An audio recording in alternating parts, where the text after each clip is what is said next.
be beaming, I be booming down that block. Everywhere you go, you know they know I'm hot. What's up? What's going on, my good people? Welcome back to the channel. Hope you all are doing well. If this is your first time here, I want to welcome you. Pull up a seat. Hope you enjoyed the content. And before we get into this video, I want to ask that you like, comment, share, subscribe. Go ahead and tap that bell while you're at it so you're notified anytime I drop a brand new video, go live, or schedule a premiere. All right, y'all. So today I'm eating breakfast, keeping things very simple. I got some bacon. I have 2 eggs. I got some potatoes, and I got a big appetite. This is my first meal of the day, and I'm ready to get to it. I am. Oh, I'm ready to get to it. I mean, you know, trying to give y'all a little close up. Bacon fried hard, like I like it. Potatoes golden, like I like it. I think the eggs might be a little bit runny. I like my eggs a little bit runny with potatoes every now and then. I'm gonna add some ketchup to my potatoes. A little more ketchup. And also some Cholula, y'all. I love Cholula.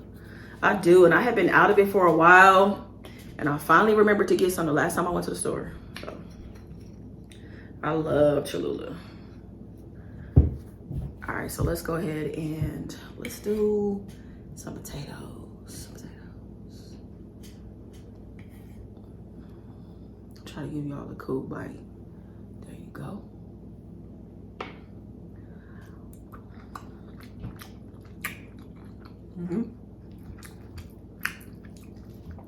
The hot sauce and ketchup together, yeah, really good.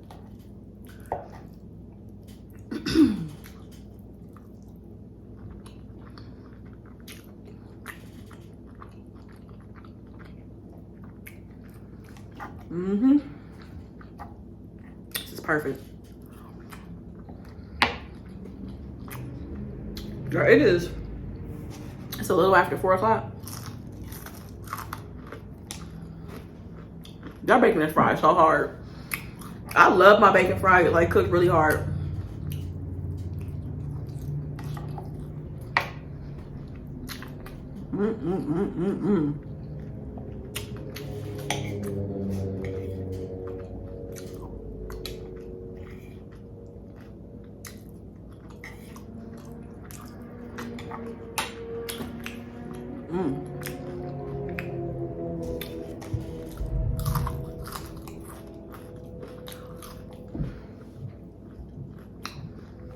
I'm so happy to be eating. All I had today was I haven't had anything. I had some lime water this morning when I was doing my morning routine. But that's it, no food.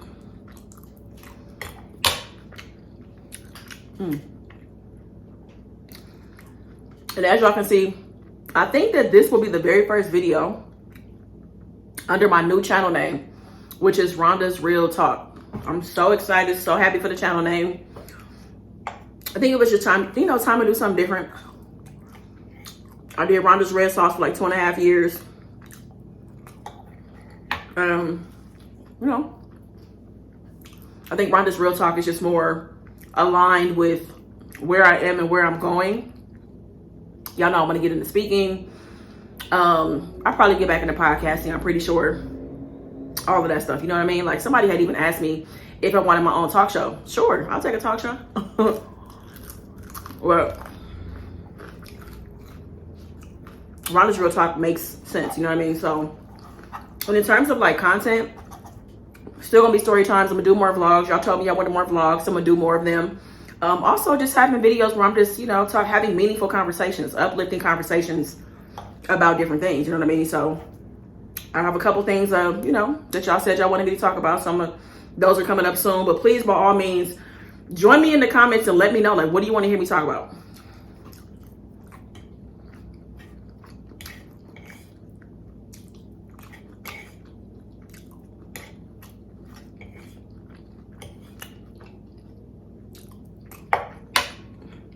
Yeah, I'm excited. I think I'm gonna do a video. A couple people had asked me to do a video about how to live up to your full potential, like how to, get into the space of like, going after the life that you've always wanted. So I think I'm gonna do a video around that. And I said a couple other things too. So by all means, DM me on Instagram, Rhonda's Real Talk. You can email me, rhondasrealtalk@gmail.com, or, you know, leave it in the comments. Let me know what you want me to talk about.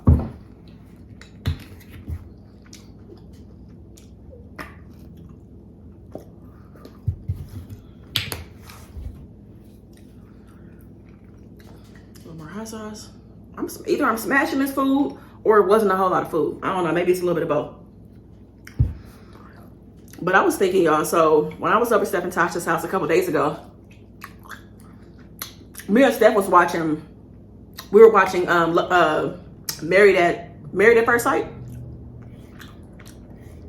I think I watched this show a couple of seasons ago. I can't believe I'm so fascinated by the concept of it. You know what I'm saying? Like, we was watching it, and the therapist or the host or whoever, they were doing a horrible job matching people. Like, them people were not compatible. They weren't. Maybe that's kind of the whole point. You know, well, I will say the season that I did watch, like season 7 or 8, they did a pretty good job. But the season that we watched, no. And I'm like, is this for entertainment purposes, for drama? Maybe that's what it is, but people were not compatible. Now, tell me, would y'all do something like that? Would you marry somebody without talking to them, without knowing anything about them? Like, you literally find out their name and what they look like when you go to the altar.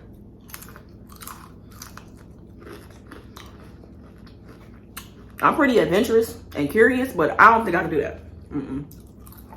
I don't think so. No. Now, if my intention was, you know what I mean, just to get some attention on me and my brand and trying to, you know, I don't know, blow up because of that, maybe I would do it and go through with it. You know what I'm saying? Because a lot of people, like, their lives change forever after being on reality TV, right? Depending on, you know, what happens while you're on there and all that kind of stuff, right? But I mean, I would never do it because that's not what I want to be known for. But just trying to find my person, I wouldn't do that. No.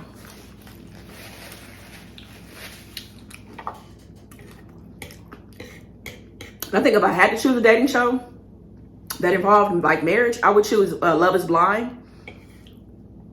Because at least you get to talk to the person. You know what I'm saying? You spend 10 days in the pod, you get to talk to the person, build some type of connection, at least know their name, hear their voice, something. You know what I mean? And you can ask whatever kind of questions.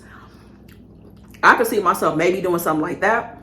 But I will say is that people saying that looks don't matter, I feel like that's not true.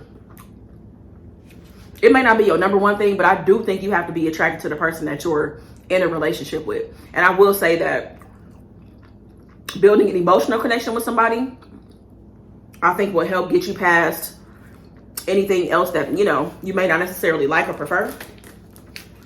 But yeah, just saying that completely looks don't matter at all, I don't think that's true. I don't. You know what I mean? Like, if you had the top 10 things in terms of like finding your person, I feel like that looks would be somewhere on that list. I think so.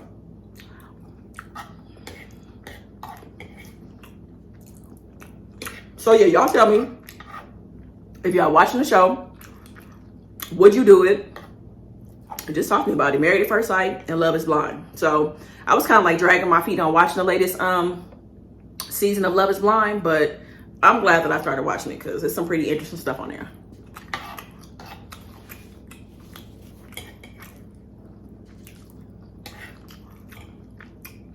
So I'm doing story time, y'all. As soon as I'm done with this food, I'm gonna jump right in. Potatoes was good. 2 things before I go ahead and get started with the story time. Please be sure to share it. Share it on social media or, you know, your group text that you got going on with your friends, your family, whoever. All right, so share this out. And the second thing is please watch the ads. That applies to me and any other content creator here on YouTube. Trust me, it is a really big help. So let's go ahead and get started with the story time. This story is about Savannah and Charlie. They are 2 women and they are a married couple. And they've been married for like 2 or 3 years. They're still pretty early in their marriage. And, you know, they're both professionals, both good looking people. And how they met, their mutual friends like hooked them up. And at the time, like, they didn't want to be hooked up. It was a by chance kind of thing, right place, right time. They met each other, hit it off, and started dating. And, things started moving really fast between them. Like they were going out all the time, spending a lot of time together, moved in together. And then by the time like 6 months went by, they were telling their friends and family they were getting married. And, I'm not gonna lie, there was definitely chatter amongst their friends and family about them getting married, that it was just happening too soon.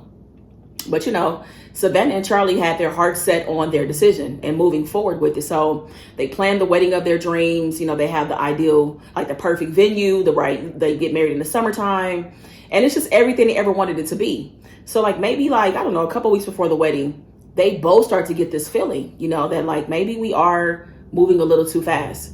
So they kind of like are starting to doubt, marriage, not the relationship. Like they feel like they should just stay engaged a little bit longer. But they don't know that marriage is right. Now, both of them keep this to themselves. They don't even tell their best friends. They don't tell their family. They just feel like at this point, they got to go through with it because they've spent all this money. People have been, going to fly in, like all this stuff. So they go ahead and go through with, the wedding. And, things are go well. Even though they have these doubts and stuff like that, these seeds have been planted. Things go well. They go on their honeymoon. They have a 2-week honeymoon. They connect with each other. They, see parts of the world they both have never seen before. So, things are off on the right foot, right? So they get back home from their honeymoon. And I'm gonna say about the first year of their relationship, like things are pretty good, as good as they can be. Home life is good, work life is good. They're both, doing a pretty good job about maintaining their friendships and stuff like that.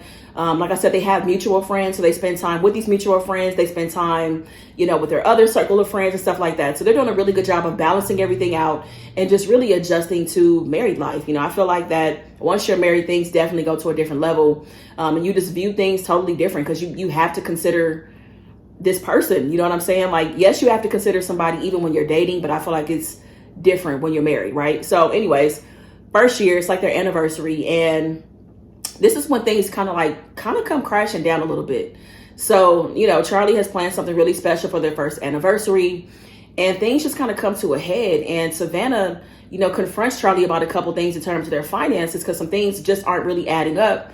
And this is when she finds out on their anniversary night that Charley has basically gambled their life savings. And so she's like, wait, what?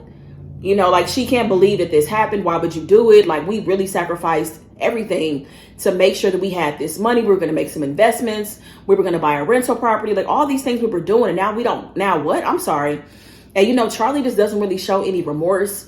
She just feels like money comes and goes. She's kind of being really nonchalant about it. And, Savannah is just like, you got to be fucking kidding me. Like, how could you not care? You know what I'm saying? At least be apologetic about what you've done, like the position that you put us in. You know what I mean? Like that money, if anything came up right now, we wouldn't be able to take care of it, right? So this really puts a strain on their relationship. Like they're just at a place where they're completely at odds, damn near living two separate lives. You know what I'm saying? Like, she's Savannah's sleeping in one room. Charley is sleeping in another room. They're not eating together. They're kind of passing each other a little bit in terms of like going to work and coming home, but just being in different parts of the house completely. You know what I'm saying? Like their friends know that they have this hostility going on, and it's just not good. It's an uncomfortable feeling. Like, could you imagine just being in the house with your spouse and not speaking, not eating together, not checking on each other, none of that. So things are just very hostile, very fragile in their house, right?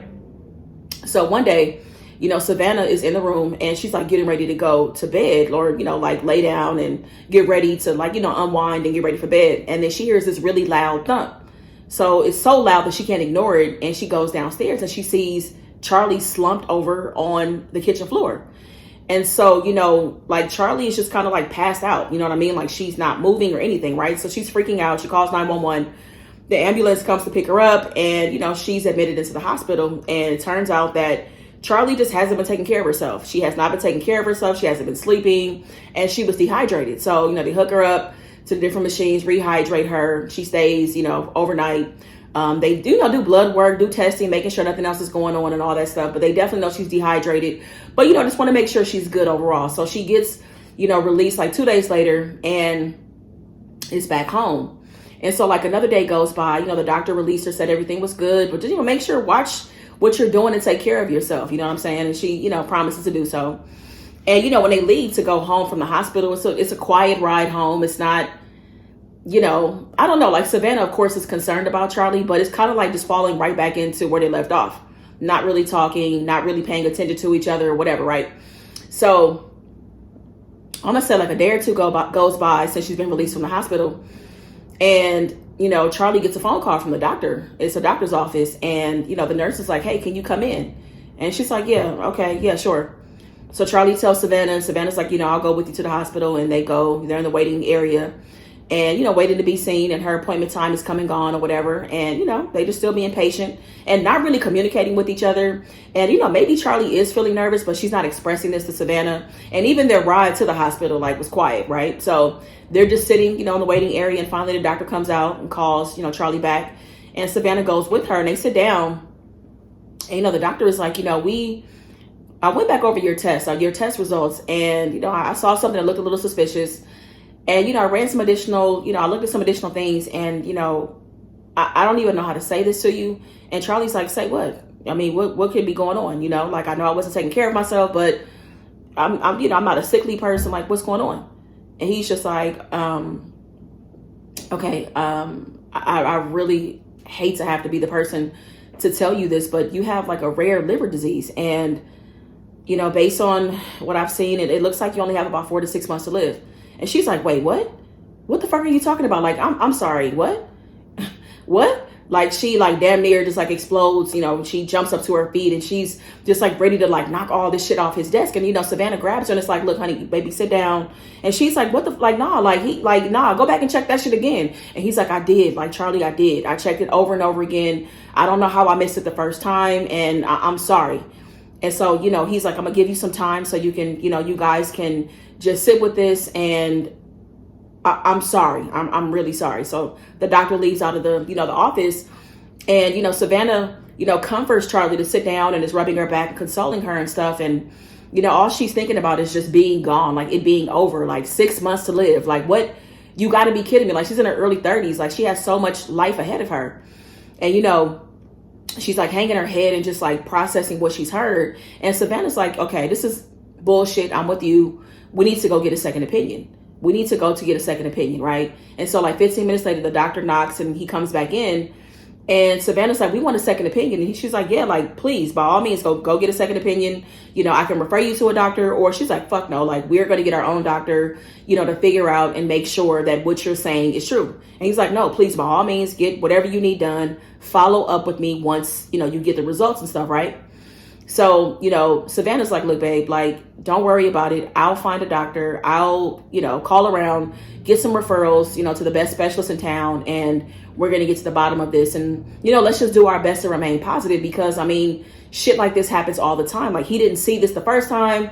And maybe what he saw isn't really what he thought it was. And just, let's just try to remain positive. And she's like, all right, you know, so they, you know, Savannah does the legwork like she says she would. She asks around.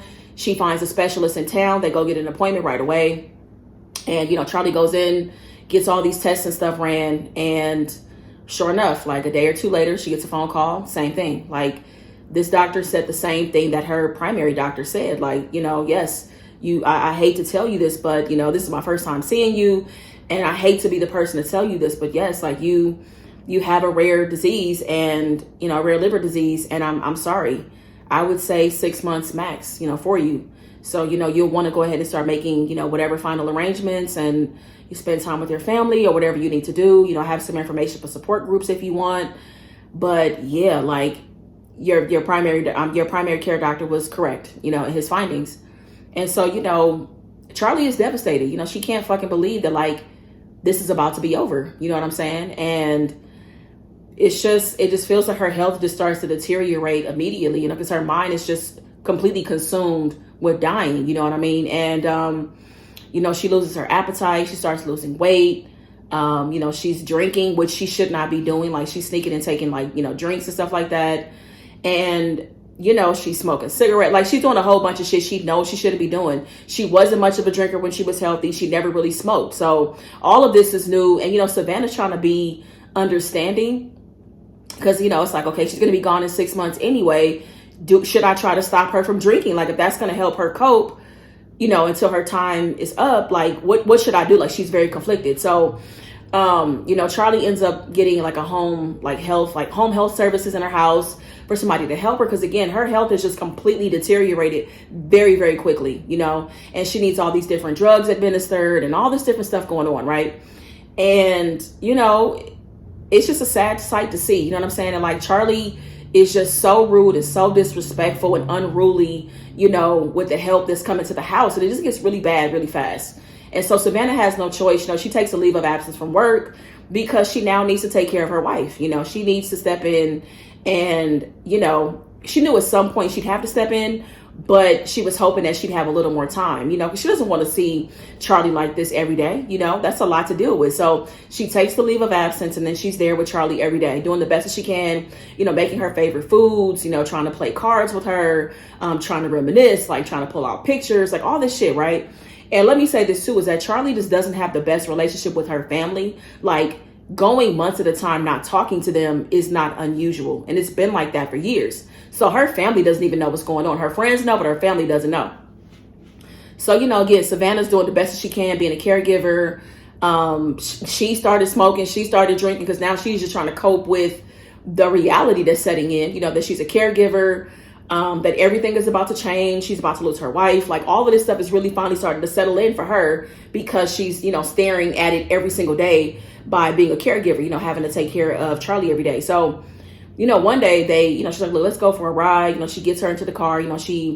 Charley's moving really slow. She's slumped over. She's in like a lot of pain or whatever. And they get to the car and they're just driving. Charley has no idea where they're going.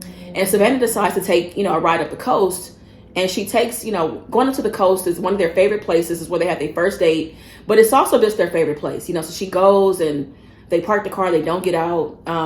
There's no way Charley has the strength to get out the car and kind of enjoy everything. But, she, like, all of these memories just kind of, flash in her mind of, what they used to be, how she used to look, how they used to talk to each other, how much fun they used to have. Like, she's just reminiscing about what life used to be. And it wasn't that long ago. You know what I'm saying? And then it's like, while she's in the car, she catches like a glimpse of herself, and she doesn't even recognize herself. Like I said, her eyes are completely sunken. She has bags under her eyes. Her eyes look black underneath, and her eyes are red, and just her face is so thin and frail. And, she just can't believe it. This is how this shit is about to end. Like, this is how her life is going to end. Everything she planned on doing, having kids, all the traveling she wanted to do, all the money she wanted to make, the businesses she wanted to start, all of that shit is out the window, right? So as they're leaving, they're out by the coast, and as they're leaving, Charley notices that they're not going towards their house. And so she's like, where are we going? And, Savannah's like, look, I know that things are complicated with you and your family, but they have to know what's going on. They need to see you, like, I don't want the next time that they see you to be at your funeral. Like, that's not fair, and it's not right, so I'm taking you by your mom's house. And she was like, I don't want to go by my mom's house. We're going by your mom's house. She's like, I don't want her to see me like this. Well, she needs to see you. Like, she hasn't seen you, hasn't talked to you. Like, I can't even imagine how she's going to feel when she sees you, when she lays eyes on you and she sees her child. Like, look at you, Charley. So we're going to your mom's house, and hopefully your sisters are there. And so, they get to the house, and, Savannah gets out the car, knocks on the door. And, Charley's mom opens the door and is very surprised to see Savannah. And she's like, hey, is Charley okay? And she's like, not quite. And she's like, but can you come to the car? She's in the car or whatever. And her mom comes outside, and luckily her sisters are there. And as soon as they see Charley, Charley just looks like she's about to die, just looks very sick and pale, and just doesn't look like herself. And her mom is like, what's going on? And Savannah, fills her in on what's going on, and just tells her, like, I know you didn't want to see her like this. I wanted to call you sooner, but, she didn't want me to call, and she didn't want you to be worried. And so her mom is like, well, I'm coming to the house. I'm going to take care of her. Like, maybe there's a way we could turn this thing around. And, Savannah's like, I don't know. We tried all kind of things, and she has all this medication, and, she's just, I don't know. I don't know that there's anything anybody can do. She's like, I'm coming to the house. And, Charley's like, no, like, please don't come. Like, no, like, I'm, Mom, I'm glad that I saw you, hey, like, I'm glad I saw my sisters and stuff too, but no, like, this is how it's going to be. This is how it's going to end. And, I hate that I'm even here right now. Like, I wish you would have remembered me the last time you saw me. So yeah, like, don't come to the house. I promise to give you updates. I will call you more. And Savannah will keep you in the loop, okay? But please, like, Savannah's taking care of everything. You know, I don't want a bunch of people in and out of the house like that. So please, like, don't come to the house. And so her mom respects it, you know what I'm saying? Like, and they're just crushed, like, they're heartbroken. You know, the sisters, the mom, they're crying, consoling each other because it feels like this is going to be the last time that they see her, right? And so, you know, time goes on, a couple weeks go by, and, you know, Savannah still being a caregiver, still doing the best that she can, you know, just really trying to deal with Charley, you know, like, because it's like, what do you say? What do you do? How do you try to lift somebody's spirits when the end is here? The end is looking at her right in the face. And it's like, what do you do? So this is really starting to take a toll on Savannah. So one day Savannah's like, hey, you know, will you be okay for a couple of hours? I just want to get out for a couple of hours to get some fresh air, run a couple of errands. Are you going to be good? You need me to call somebody to come to the house? And Charlie's like, nah, like, you know, I'll be good. Like, I'm going to lay in the bed. I got my medicine. I have my food. I'm good, you know, and just thank you for everything. You know, I appreciate it. And she's like, yeah, of course. So I'll be back in a couple of hours, right? So Savannah goes off and, you know, she's just really just trying to process life. You know what I'm saying? Like, she gets in the car and she immediately is sobbing. I mean, weeping because she's so exhausted and hurt and depleted and confused and overwhelmed and just heartbroken because, like, I mean, their marriage wasn't in the best place to begin with, but it's about to end like this. Like, it's just a lot. So, you know, she goes out, goes back to the coast, you know, goes, does a little retail therapy, goes to get some, you know, does some shopping, picks up some things, you know, and she's just out, you know what I mean? She's gone for probably like maybe 4 or 5 hours. She gets home and she gets in and the house is completely black. Like, the lights aren't on. So Charley didn't get up and turn the lights on, you know, like once nighttime came or whatever. She goes in and, you know, Charley is in the bed. Like, she expected her to still be laying down. And so she, you know, doesn't think too much of it. She just feels like that she's probably, you know, just taking one of the many naps that she takes throughout the day. So she comes in, you know, gets some water, gets herself settled, you know, puts the stuff up that she bought. You know, it's just kind of like walking around the house, like tidying up or whatever. And maybe an hour goes by and she finally goes to check on Charley and Charley is not responsive. And she's like, Charley. Like, you know, she's shaking her, like shaking her, and no response. Like, this is it. Like, she's gone.